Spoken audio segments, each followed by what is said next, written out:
Hey, what's up, everyone? Welcome to Calyx Apothecary and episode number 1 of my very first web series. We're going to talk about essential oils in this series and cover off on questions like what is an essential oil, and specifically what is a therapeutic grade or food grade essential oils, which is the ones that I'll be working with. Where do I find them? What are the best brands? How do they work in the body? How can we incorporate them into our daily lives? And why would we want to? What's so special about these oils? So we'll also get into specific plants down the road a bit, which reminds me to ask you, if you do have a plant that you are curious about and you want me to feature in one of these episodes, go ahead and put that in the comment section and I will do my best to, like I said, incorporate that and feature it into an additional episode down the road. But for today, I just wanted to introduce myself. My name is Heather. I have always been a huge fan of the plant world, just incredibly amazed and intrigued by what they can do. Let's just start with the photosynthesis, like the scientific equation of photosynthesis is just it is mind-blowing to me. And for those of you who are not familiar with photosynthesis, basically what it is the plant's ability to take carbon dioxide and water, two inanimate molecules, and through the use of sunlight as a catalyst, transform those molecules into a simple sugar, a simple carbohydrate, building block of life, and oxygen, which we breathe. So food and the oxygen we breathe. Pretty darn miraculous, and really the reason why we all exist on this planet. So photosynthesis and plants are why we're here. Unless you believe in assimilation or something like that, which let's talk, because that's cool too. That's a different web series.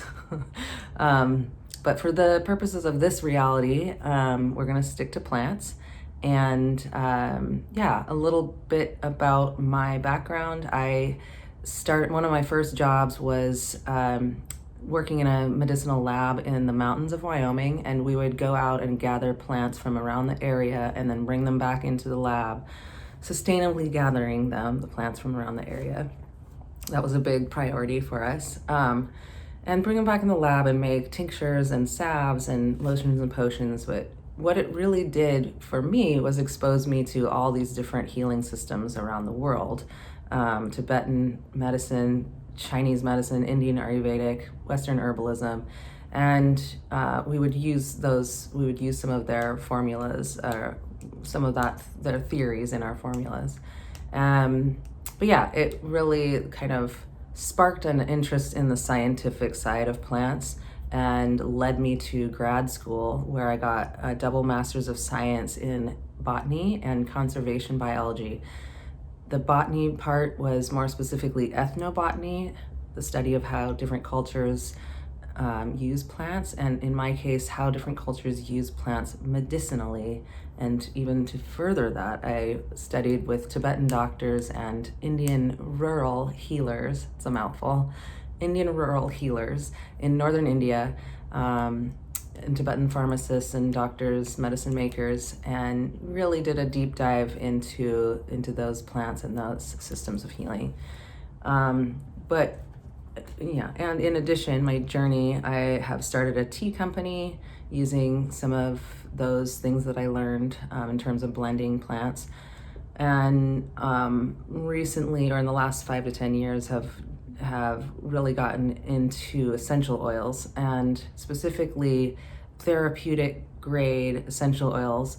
It's important to mention that because those are the oils I'm going to be using in this course, and they're the ones that I recommend. If you're going to use essential oils in a therapeutic way, you want to get the highest quality oil. So these are a far cry from like the oils that you would find in a grocery store. A lot of times those oils say that they're pure, but they're not. And they might include some synthetic compounds, which you don't really want to be using on your skin, or they'll be cut with a carrier oil.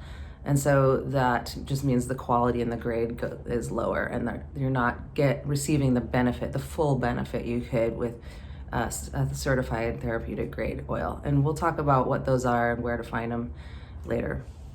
But just to kind of wrap up this session, essential oils are, I'll just touch in a little bit on what they are. They're found in aromatic plants, which makes sense, right? Because we think of essential oils and we think of how lovely they smell. And so aromatic plants contain essential oils. Aromatic plants comprise of only about 10% of all plants. So they're, somewhat rare. Essential oils, from the plant perspectives, serves two main functions. One is it's their immune system, it's their immunity, it's the way that they ward off bacteria and viruses and other pathogens and even predators. But it's also the way that they attract pollinators to basically ensure their very existence, right? So birds, bees, butterflies, they all are drawn into this sweet smell and go ahead and pollinate the plant. So essential oils are what repel all of the bad things away from the plant, but also draw in and attract pollinators, which, is paramount to their survival. Anyway, thank you for listening to this quick session today. I'm excited to dig in, and we will go into a little bit more detail on essential oils, what they are, where to find the best ones, and how they work in the body in the next episode. So see you soon. Thank you.